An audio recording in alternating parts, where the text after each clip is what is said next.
Leona Morgan in Czech. Tvoří indigenous jsem na využití I just introduced myself in my people's language. I am Dinet. We are indigenous to the Southwest, and I'm going to do a presentation today about a few things. We're going to talk about the formation, the colonization of our lands, and a little bit about resource extraction, focusing on uranium mining, and then a little bit about the environmental movement, maybe the anti-nuclear movement, and the inherent racism within all of these infrastructures. So, thank you, first of all. Thank you, Rachel, and thank you, Heidi, and to the other professors and TAs. Thanks for picking us up, and appreciate the invitation to be here. I live in Albuquerque, so I'm actually not living on the nation. I went to college at UNM, and I have an art degree. And so my background is not in the work that I do, but it's I think it was pretty much a part of my college experience to be working on social justice and environmental justice issues. So right here we have the Navajo Nation. Oh yeah, just to go back a little bit. When I introduced myself, I said that my clans in our culture, we have a matrilineal culture, and our mother gives us clans, and that's a way, it's not a blood relationship, but it's a way that we relate to other Diné people, and it's a traditional form of societal structure. We call it Keth. It's a Keth system. So I am related to a lot of people, not by blood, but usually I'm people's grandma. So we have 4 clans, and just the way the structure works. I don't have any children, but it turns out I'm usually a grandma because my grandma's clan is the same as other people's clans. So today, we don't operate that way, but before the United States, we had a complete form of governance, and all of those systems, they still exist, but they're not honored or utilized within the government structure.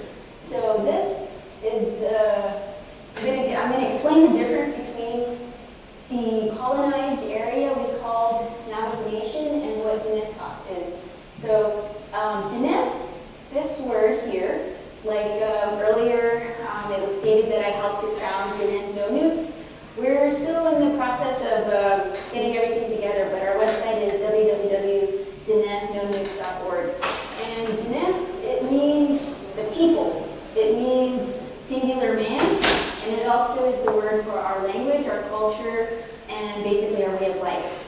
And the Navajo Nation is the cookie-cutter colonized government that the United States imposed on our people. And this word, Navajo, is not indigenous. It is a form of derogatory name that was given to us, meaning long knife in Spanish. You get this in Morocco, means when you speak Spanish. And so basically, that name was given to us because we were seen as raiders and really crazy natives. And so that is a derogatory term. We don't call ourselves that, but a lot of people do identify with that name. However, there is this movement called decolonization. I don't know. How many people have heard of decolonization? Okay, so a few of you. So right now, there's a lot of us young folks, I consider myself younger, we're making this more of a standard because when our parents were all sent to boarding schools, they got their mouths washed out with soap when they tried to speak our language. So it's a really interesting thing, the effects of colonization. When the United States government formed, basically they used all these foreign documents to justify the stealing of our lands. So one of them is called the Doctrine of Discovery, and so that basically justifies that it was God's will that the United States expand from sea to sea, and that this westward expansion was prompted by things like the 1872 mining law, and then also the 1887 Dawes Act. So what happened when the United States was being established? All of these folks got pushed over to Oklahoma. And so there's no reservations in Oklahoma, but there's a lot of natives. So the Seminole and Cherokee and all those folks, they were displaced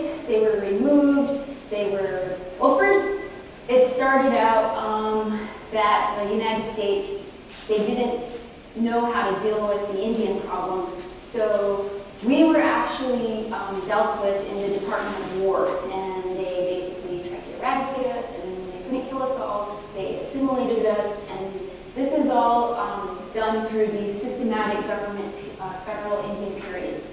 So there was the Indian Removal Act, there was the Indian this, and that, and eventually, when they couldn't get rid of everyone, they started to establish treaties and reservations, and so some folks, like my people, were very lucky to live on our indigenous homelands, so where we believe where we're supposed to be.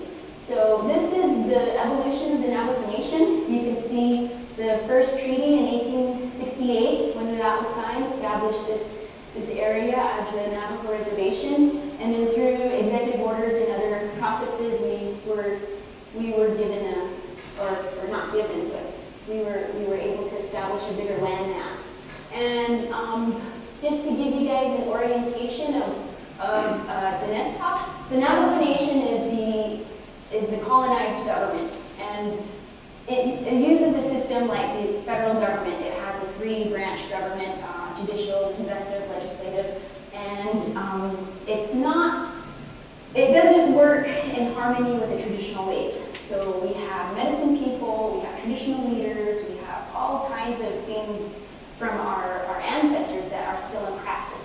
But this capitalistic, colonized form of government basically overruns that, and the federal government and states acknowledge the Navajo Nation. Basically, it was created to sign coal leases. Peabody Coal Company had a lot to do with that. And our belief, our people, we believe this is where we're supposed to be. These 4 mountains are the 4 sacred mountains, and the one I live here in Albuquerque, but my people, like my mom and dad, we're from this area. Traditionally, maybe from here, and then we migrated about right here. And this line here, the Arizona-New Mexico boundary, is very significant. And I should have put a map up, but I didn't.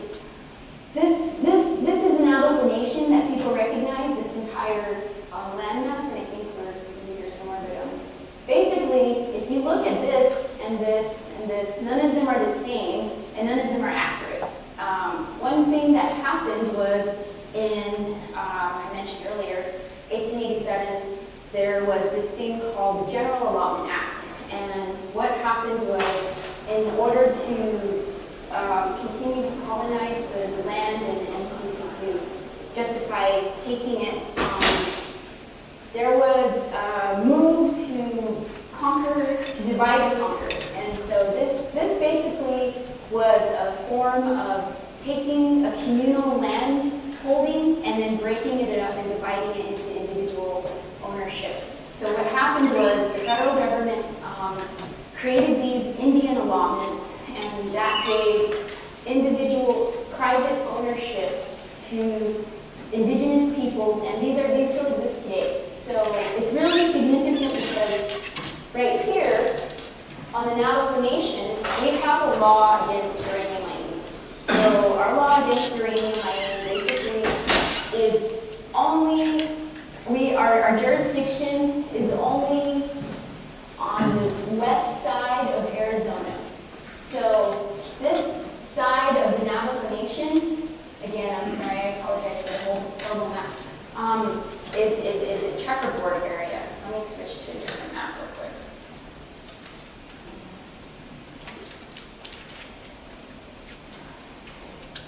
Okay, so this is the Navajo Nation as people recognize it, and right here is the division between Navajo, contiguous Navajo trust land minus the Hopi Reservation, and on this side we call it the checkerboard area. So I'm just going to draw it out really quickly. This is the Four Corners area. There's none of our nation is in Colorado, but it's basically the Four Corners states. And on this side, it's really confusing, but this is all Navajo Nation minus Hopi. And on this side, when the railroad came through, they stole 50 miles of land on north and south of the railroad for right of way.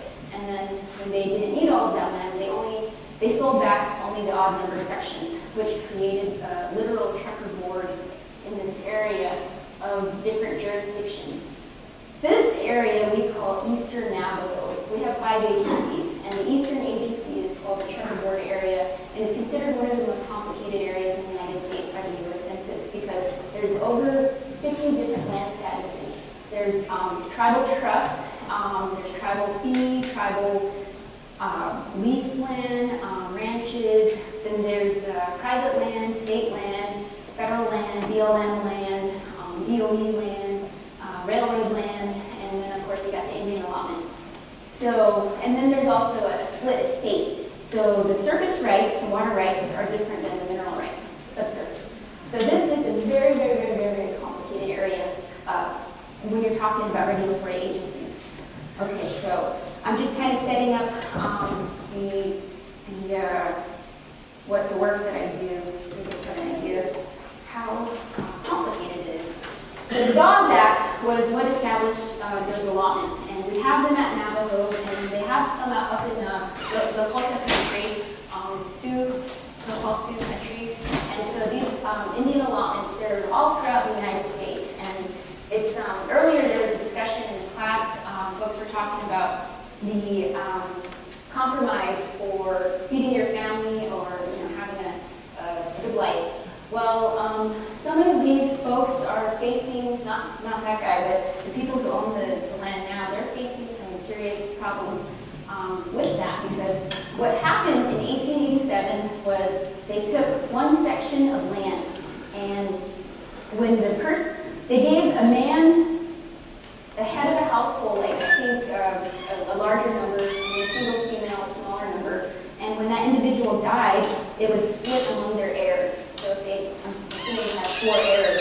So you can imagine over time that gets divided between literally thousands of descendants. So today, these allotments are very difficult places to deal with because these allotments are in the middle of nowhere. There's no infrastructure. There's no running water, no power lines, no roads to access them. But there's a lot of uranium, and there's a lot of coal. There's a lot of liquid gas or natural gas. Basically, all different types of minerals and all the stuff people want to get at. And in some places where the allotments are owned by Native people, our own relatives, a lot of people that are successful in their job fields can't work on res because we don't have we don't have the infrastructure there. So when people become neurosurgeons or they become these very high-level professionals, they often stay in the city. So where our population is about 300,000, but only enrolled, and for us as Diné people, all indigenous people in the United States, we're the only people in the world that have a pedigree. So myself, I am full Diné. I'm totally Diné. So anyone, Diné people, you have to be 1/4. So you have to be at least 25% Diné to be enrolled in the tribe. So that's 300,000, but only 200,000 are on the res. So out of the others, some of them might live in the city, and when a fracking company comes in and offers a lease for $200,000 and you don't have to do anything, it's very easy to sign that, to sign away the good groundwater, to basically lease other people's clean air, clean environment. So this is a very common thing that happens all the time. And right now, some of the systematic ways that the United States colonized our land, basically this divide and conquer tactic, it's so successful that today we're not even fighting. We don't have time to fight corporations. We don't have time to fight the government. We're fighting our own family. Where people, those Latinos, man, there's some crazy stuff happening on the res. I'm going to just go skip into a story. It's not even part of my presentation, but right now in this area, there is a fracking boom right here. There's a fracking boom happening now, and basically in this entire area, there's about 17 million pounds of uranium that's still in place that wasn't extracted from the past. And so one of the social issues that's happening is when people lease their land for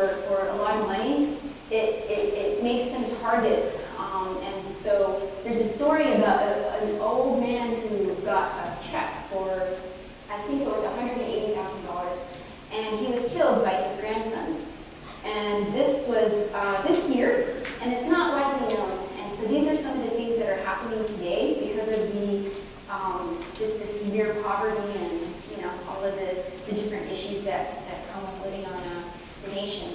So that's just a little side story. I kind of jumped ahead, but okay, so I'm going to go forward now. So the history of uranium mining. Basically, when the Manhattan Project started and they needed uranium, they were doing this all in secret. They did the Manhattan Project starting in Chicago, and then of course, moved here in this area, and then they moved it to Los Alamos National Labs. And the first splitting of the atom bomb was on December 2nd, 1942. And the first test explosion of a bomb was in July 16, 1945. So from that period, there was a very intense drive to find uranium. And there was a boom. There was a uranium boom from the 40s to about the 60s. And if anyone knows about a boom and bust economy, a boom cycle, it basically, you get a lot of money and then it goes away. So right now, people think on our nation that uranium, because of the investors and all of the propaganda out there about the reactors turning back on in Japan and things like that, our tribe thinks that uranium is going to become gold money again. And so there's some of our leaders are really touting it as this next economic development. But we know we've already lived through it, and so we have to remind our elders that it's not a good idea. So basically, a lot of the mining happened. Most of the mining happened before there were any before there was any regulatory oversight. Companies created limited liability corporations. They set up shop. They took out the uranium, and then they literally abandoned their mine sites. They left full buildings intact. They left all of their tools in these abandoned uranium mines, and they just literally walked away. And a lot of net people came in, took what they needed, and went home and even built their houses with these things.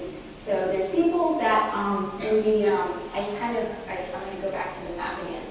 In this area, there's the only conventional mill that is still operating in the United States.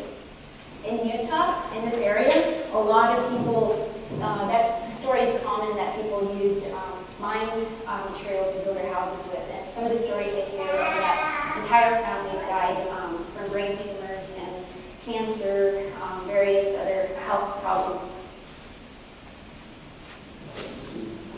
So this is just a pretty quick timeline that goes through most of the history. And I know it's really small type, and I don't expect you guys to read all of this, but it's kind of just to help me to get through it.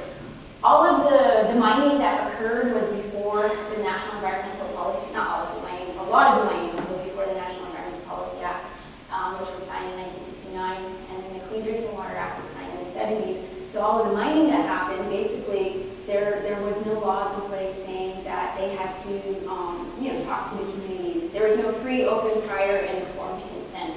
There was no consent. There was no awareness on the dangers of this industry. And the Clean Drinking Water Act, there was really no regulations in our area, and if there were regulations, there were no agencies out there regulating to make sure these companies were acting properly. And so I don't know how many people, you guys have been reading, some of you, about the mining process. How many of you are aware of the difference between conventional mining and in situ leach mining? Okay, so I wasn't going to go over that, but I'm going to just really quickly. So all of this mining caused a lot of contamination. The companies didn't have to clean up because there was no laws saying, okay, you got to put a bond up, you got to come back and then measure the background radiation and then bring that back to the standard. So what happened was a lot of the companies, they did exploratory drilling like crazy. And in our communities on the nation, we have about 520 abandoned uranium mines. On the Lakota Nation in the Black Hills, they have about 2,000. So this is uranium mining on indigenous lands and on sacred areas, places that we hold very, very, very sacred, like earlier I mentioned Mount Taylor. Right now, there was tons of mining that happened on Mount Taylor, and right now there's about 7 new projects for conventional mining. So the mining in New Mexico stopped in about 1981, but it still is occurring all over the West. And I mentioned the number of abandoned uranium mines. We call them AUMs. In the West, 10,000 total. And these 10,000 mines, they're not, there's no law saying that anybody has to clean them up because they existed before the laws existed. So there's nothing saying any of these companies have to come back. And so some of them that mined, post 1970s, they do have records and they are responsible parties. And some of these companies, they traded names, they sold to bigger, they got bought by bigger companies, and there's just a crazy myriad of what they call prospective responsible parties or possible responsible parties. So the government is basically trying to find all these companies and get them to pay, because if they don't, then guess who pays for all the uranium cleanup? Taxpayers. We do. So basically, everybody in the country is going to be paying for these 10,000 abandoned uranium mines to be cleaned up. And if anybody knows the nature of cleaning up groundwater and how hard it is and how expensive it can be, that's going to cost the United States a lot of money. And they don't want to do this. They don't want to clean up the uranium mines because it's going to cost, it's into the billions of dollars. So right now, we have this thing called the 5-year cleanup plan. Okay, so I'm jumping ahead. In 1981, it stopped in New Mexico, and going back to this, okay, so New Mexico is only one part of the nation. There's also uranium mining in the Grand Canyon area, and they transport it through the nation to White Mesa Mill. And so on this side, there hasn't been any uranium mining since 1981, and within this trust land area, there hasn't been any mining since 2005. But in these little tiny places where the companies bought the land back in the 50s and 70s, and they still own it, like I said, they did tons of exploratory drilling. They know where all the uranium is already. Wherever the mines were in the past, there's still uranium there, and that's where they target it now. So companies still own land there from the 70s, and some of those companies, they still own contamination, like GE. How many of you are aware that GE owns and operates uranium mines and the power plants and sells us the electronics that we use to make them richer by, making the, because they sell the products and then they also sell the electricity. And then they're also trying to do uranium mining in all parts of the world. But the thing is, they bought the most contaminated site on Navajo Nation, and right now that's in the cleanup process. And the estimated cost for that one site to be cleaned up is about $100 million on the low end. So it's definitely going to be a lot more than $100 million. But that's where we're at now. We're starting the cleanup process. So in 2007, a bunch of folks went to Washington, D.C. in this thing called the Waxman hearing. And Henry Waxman was a representative from the state of California who was the one that championed the move for cleanup. And so he was the one that prompted this thing called the 5-year cleanup plan. And so if you guys think about the half-life of radioactive minerals, and then you think, okay, the government's plan is to do this in 5-year increments, it's just insane, because the span of mining and the amount of contamination over the number of years that it took to create, it is not going to be cleaned up in 5 years. So we're asking for a 100-year plan. Maybe they'll still do it in 5-year increments, but we need more than 5 years. And so they just completed the first 5-year cleanup, and that was in 2013. Right now, the Government Accountability Office is, GAO is basically investigating the 5 agencies that did this cleanup to see how great of a job they did. Basically, the cleanup standards and the standards of the nation, we have a standard for background radiation, but it's really hard to hold the companies accountable to that, because when they took background radiation back in the 40s, 70s, and back then, they conveniently, lost the documents that stated this is what the level was. And so they often have elevated levels of background that they clean up to, and then some companies say they just can't do it. So they appeal for, what do you call them? I forget what they're called. But basically, they're alternatives to the standards. Alternate concentration levels. ACLs. And so that's very common, that in the cleanup process, they're not really cleaned up. And the methods in which they do it is, they scrape off the topsoil, which is the most, nutrient-rich part of the soil that we need to grow food and for the animals to eat. We eat sheep, we grow corn, we still plant, some people have cows, So there's a lot of traditional living still happening out there. So the last two bullet points, don't worry about that. It's getting into too much detail. I gotta move forward. Actually, it's kind of important. In 2010, I was working for an organization called the Eastern Africa Demand Against Uranium Mining since 2007. That's when I started.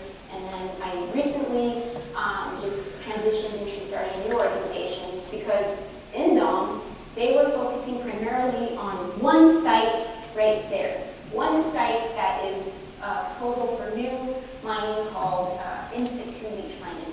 And although it's a very, very, very important issue, we, Demand News, we feel that we need to focus on the entire nation, not just one site. And the company is a pretty poor company, so we figured we can take them on and deal with the rest of the nation at the same time. This thing here, the Uranium Task Force, is an initiative by the U.S. EPA Region 9 to assist the nation. Because the federal government is paying for the cleanup, it's being, basically the whole cleanup plan is being overseen by the EPA. And going back to this really confusing jurisdictional nightmare, if you guys, anyone knows about EPA, how many EPA regions are in the country? 12. So this is EPA Region 8, this is EPA Region 6, this is EPA Region 9. And they don't really communicate that well. So we got a cleanup plan that's being headed by EPA Region 9 out of San Francisco. Region 6 is in Dallas. I don't even know where Region 8 headquarters is, but basically Region 9, they're supposed to be doing the whole cleanup, but because their regional authority doesn't go on this side, it's just a nightmare. I'll just leave it at that. And so what some of the work we're trying to do is to get the agencies to communicate more.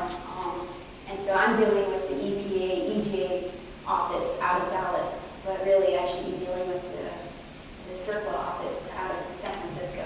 And all of them should be working together, but they're not.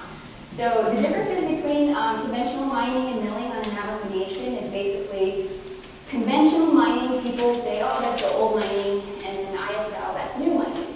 They're both old technologies, and basically the difference is conventional mining, you get the ore, you get the rock that contains uranium out of the ground, and then you put it in some mechanism to transport it to a mill, and then at the mill, they get the rock and they crush it and they grind it and then they process it using a lot of water and a lot of chemicals. And that milling process is extremely water intensive, and the amount of waste that this process needs if you guys know anything about the ore grade of different minerals and that kind of thing, in New Mexico, the composition of the ore grade of the uranium is about 8 to 12%. But just to give you a better idea, think of 2,000 pounds, maybe a 2,000 pound rock, a ton of rock, and only 5 pounds is uranium. And the other 95 pounds is radioactive dust.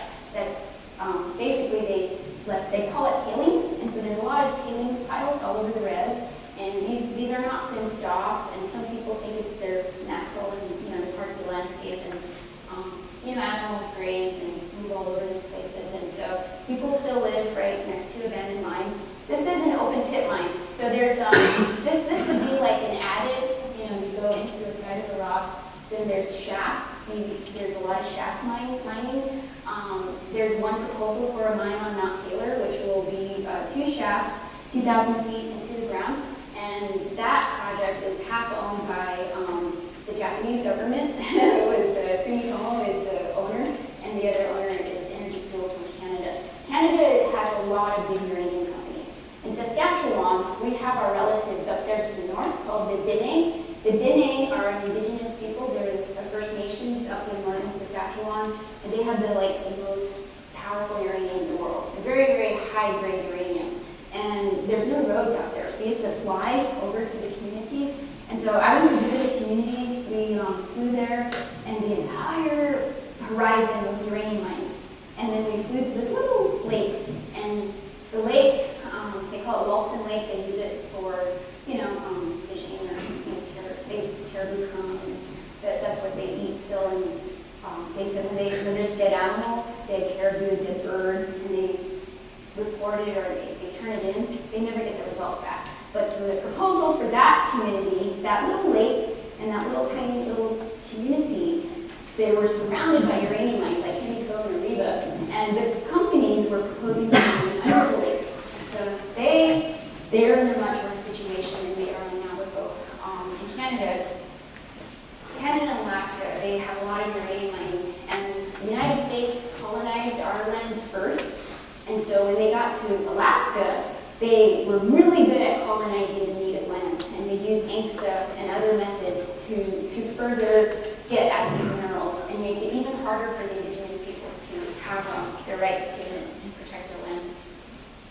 So conventional mining, you get the rock out of the ground, lots of transportation, uncovered trucks blowing dust all over. These roads out in the places where there was mining, this area, over here. I know in Church Rock, EPA did testing with a scanner van, and a lot of those roads, just the regular roads, were really high with gamma radiation. So they're like red and purple on the maps. It's really scary. People don't. We don't carry driver counters and van detectors. So conventional mining, there's adits. You can have strip mining, shaft mining, and then open pit mining. And I think you guys read something about Jack Pile. Jack Pile's about 45 minutes from Albuquerque, and it's the world's largest open pit uranium mine. And this, I already talked about the uranium contamination. I'm not going to go into this anymore, but basically the EPA, what they did was they want to make this commission where they have, they divided the nation into 5 areas of highly contaminated AUN regions. I mean 6. Okay, so 1, 2, 3, 4, 5, 6. But what we're saying is, what about all these other people? I mean, why can't they be a part of this commission? Why can't they, be involved in the cleanup process? So this is some of the work that I'm doing, is to educate others, our elected officials. A lot of our elected officials don't know this. So we're getting the people, the representatives in these communities. We're trying to get resolutions passed so that they will be included in this commission. So I think you guys already read a lot about this. I'm just going to skip over this slide because I'm getting pretty close to my time. Like I said, we eat sheep, and this this little lamb was born in this area. Commonly, the reports are their sheep are born with no face, like their face is smushed in. This one has no skin, and it's just horrible what happens to our animals and our sacred places. It really does. It's not just a health issue. It totally affects our entire philosophy when it comes to the degradation of our sacred sites.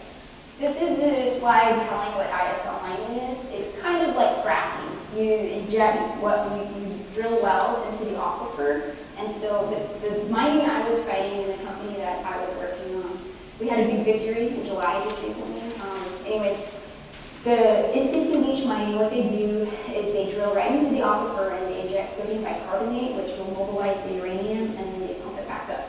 And so they'll have like a center production well, and then a circle or a ring of injection wells that inject the chemicals, and then in the aquifer, it creates a cone of depression where they say it's never going to have excursions to, outside of that little private land boundary that the company owns. We know that's not true. We know that once they mobilize the uranium, and take it away, oxygenate it from the sample state, it's never going to be contained and go back to the way it was before. This is the project that I was talking about, and this is the community where my parents grew up. This is a small town, and the project was being proposed right there. And so what they were going to do is get the uranium out of the ground here, or I'm sorry, from here and drive it there. So on this map, it's like taking it out from here and moving it over there a little ways. But my family, we have a house 10 miles back this way, and 3 miles from our family's house, this company owns land, and they have an airstrip. So I'm a little concerned about them flying everything out of there. And that's the reason why I do the work I do, is because we really don't want this industry out there. And also, going back to the fracking issue, in the layers of the Mancos Shale where they're fracking, there's also uranium embedded in there. So when they frack, it also has radioactive releases. This is Church Rock. A lot of people don't know about Church Rock, New Mexico, but this was the site of the world's largest release of radioactivity. How many people have heard of 3 Mile Island? Of course, right? Okay, when was 3 Mile Island? What month was that? What year?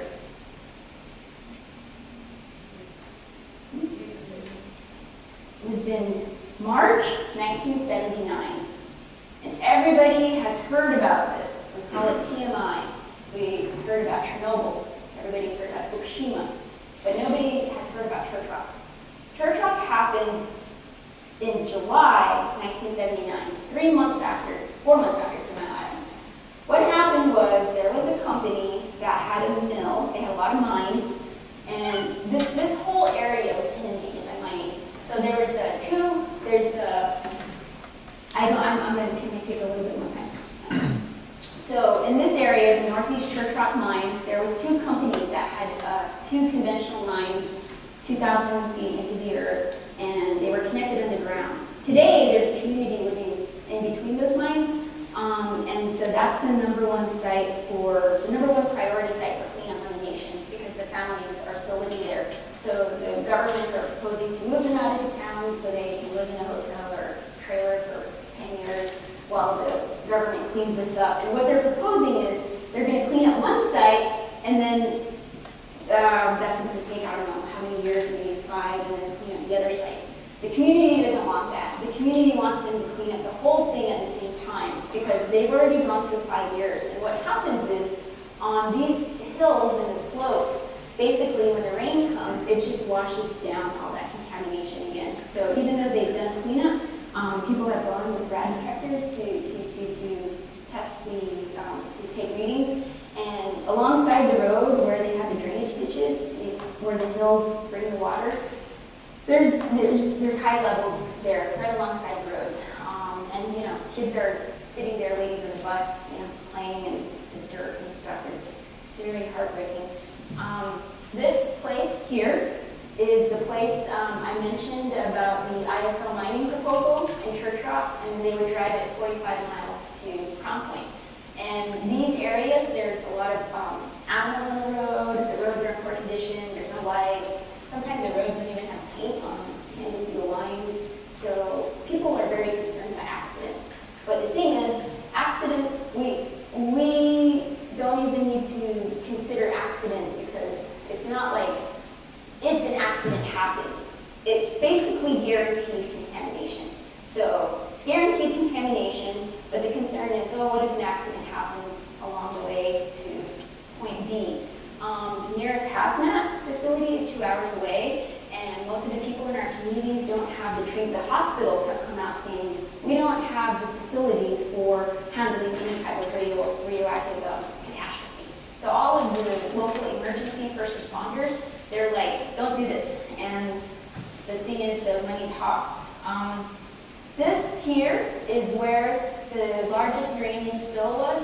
The company here, UNC, United Nuclear, they had a mill that was operating. So these mines were taking the uranium to the mill, and the mill was storing their liquid contaminated waste. Remember, I said milling uses a lot of water. So the liquid contaminated waste, you see this river, this stream right over here? They were storing it, here's the road. They were storing it somewhere, this is the side of the spill. They were storing it about right here. And they had an earthen dam. There was just a natural clay bentonite barrier that had cracked in it, and the company knew there was a crack, the NRC knew there was a crack, the Nuclear Regulatory Commission, and they were telling them not to use it or to fix it, but they kept using it, and then on the morning of July 16 at 5:30, a lot of uranium liquid contamination flowed from that site 100 miles into Arizona, westward into Arizona. It was about 100 million pounds of radioactive liquid, 100 million gallons, and I think about 11 tons of solid radioactive waste. To this day, the site has never been cleaned up, and that's the first project Indigenous wants to work on, is to start characterization of the site, because we don't know the extent of the damage, the extent of the contamination, the cost, or health effects, or any of the problems with the animals, the plants, and of course there's no air monitoring. So you guys were talking about radon. You guys were talking about mercury being a heavy metal. Radon gas is very heavy. So all these activities, when they release radon, it just basically stays close to the surface. So it makes it easier for people to breathe in, and basically if you breathe in a particle and then the lobbies in your lung, it starts to decay. That's cancer in 25 years.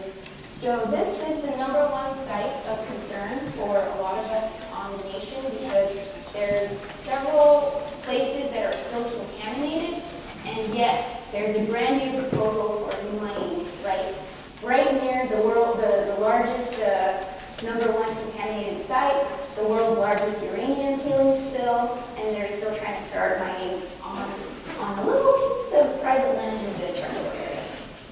So I think a lot of the stuff I talked about has to do with the colonization of our lands, and then the resources, and then when you come forward into going, I know Rachel's going to talk a little bit about this, but I don't know how many of you have heard of reference man? Okay, a couple of you. Okay, so reference man is basically this 35-year-old white European male who eats a healthy diet and probably middle class. I'm saying I'm just adding that in there. But the measurement of the dose is from the ground to the genitals. And so for a man, of European descent, they're probably taller. So for an indigenous person, let's think of like a Mayan or the neck will look pretty short. For a woman, the distance from the ground to the genitals is shorter. So the effect is going to be stronger. For a child, for a baby, it's going to be even worse. The most vulnerable is an unborn child, and so a push for changing reference man is to make the standard to protect the most vulnerable. This is a picture of the area where my house, my future house is. My family has some land. My dad is actually an allotee. We actually have an allotment. A lot of allottees are pro-uranium and pro-fracking, pro-coal, because they want royalties. And when they get the royalties, they keep them. They don't go back to the tribe. We don't benefit as a nation. So that goes back to the divide and conquer tactic. You can't see the sheep, but the sheep are right there. There's a really beautiful female summer gentle rain coming down here. This was the first night. I lived out here for a year by myself. The nearest neighbor was like a mile away, and then the company land was about 3 miles this way that I was talking about. So at night, the only light I could see was like this direction, and it was a street light that was near the airstrip I mentioned earlier. So my job is to make sure that never happens, and not just for my little plot of land that is really beautiful, but it's really for the whole nation, because we know that uranium, the contamination spreads, and when we do these things, it affects everybody. And so Indigenous, we're a new organization, and basically we're working on all of these issues from a Indigenous methodology. Earlier I mentioned a little bit about the environmental movement. If you guys know anything about EJ or the anti-nuke movement, often Indigenous peoples are left out. When you hear about social justice movements or the civil rights movements, people don't talk about the Indian Child Welfare Act or the Indian Languages Act. You hear about these other social movements and these other environmental victories that everyone wants to celebrate, but often within the environmental movement, Indigenous peoples are also further marginalized. And then when you look at the nuclear movement, people are really focused in the East Coast on reactors. So there's a lot of reactor activists and people fighting nuclear power plants, and nuclear energy is climate change. But what about all the processes at the front end? We call uranium mining the front end of the nuclear fuel chain. There's a lot of oil, gas, and coal that are used in all of the mining processes, and that is never calculated into the full carbon footprint of nuclear power. And so basically, at the front end of the nuclear fuel chain, uranium mining is always left out. So that's one of the reasons I'm here today. We're going to be doing several talks this week. I'll be at the Climate March and basically reminding all the big anti-nuke folks, hey, remember uranium mining? You guys can't stop reactors without stopping uranium mining. So one of the most important things that is happening is a push for a national cleanup law called Clean Up the Mines. That's going to be very difficult work. It's going to be a very long haul, but some of the stuff that we're getting involved in is basically very challenging because as indigenous people, we're very small organizations, very local. We don't go to Washington a lot. We don't do these 350.org things or even Sierra Club. So in order for us to accomplish what we're going to do, we have to work with these big enviros, and often the nonprofit industrial complex becomes just as much of a nightmare as this regulatory thing here. So with that, thank you.